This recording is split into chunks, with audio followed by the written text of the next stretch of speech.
This is a short review of the new Hornby TT 120 branch line set, the freight train set.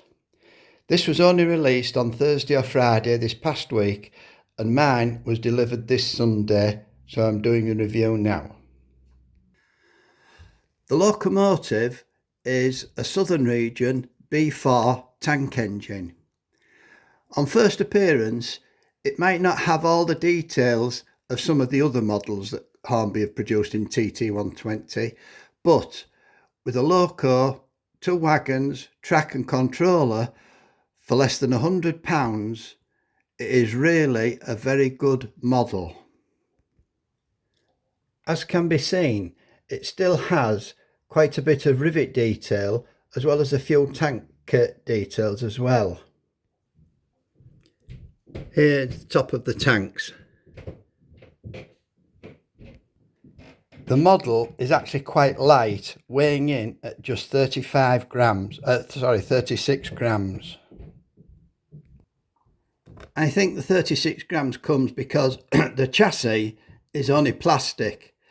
I believe the body is plastic with some metal weights and just a die-cast footplate.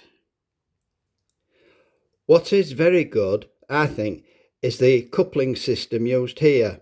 Instead of the kinematic couplings to keep the cost down, these are self-centering individual ones, which are very difficult to actually see as it's so light.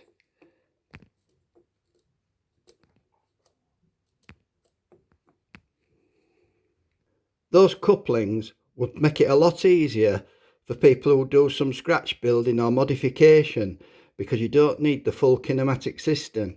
So I cannot wait for these coupling systems to come out on the spares list. Some people have criticised the wagons because they say they don't look like anything from real life. I'm not too bothered in that respect. To me, they are lovely looking little models, and in reality all wagons were different, so I'm not too bothered, and it does give chance for the bases to be used on some other little projects if needed. Again, to keep costs down, the underframes are very basic and the couplings are on what I'm led to believe is called a fishtail.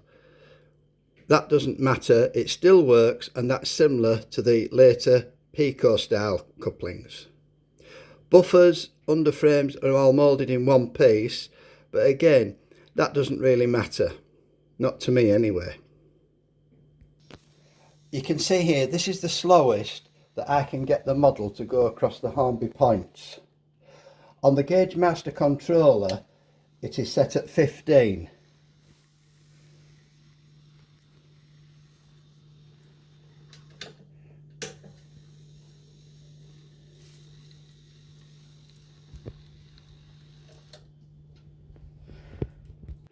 For some reason, it won't go around the curved part of the point at that speed, so I've had to increase the controller to 20 to get it to go around.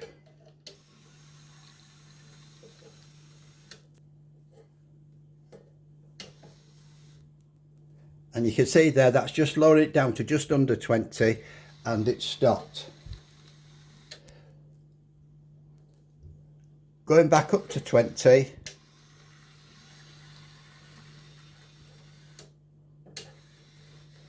It will go across without any problems. What I have noticed there is that the wheelbase is very, very close to the length of the plastic frog of the point. So with Hornby points, you do have to go slightly faster than what you would if you're using anybody's frogs like Pico that are metal. Thank you.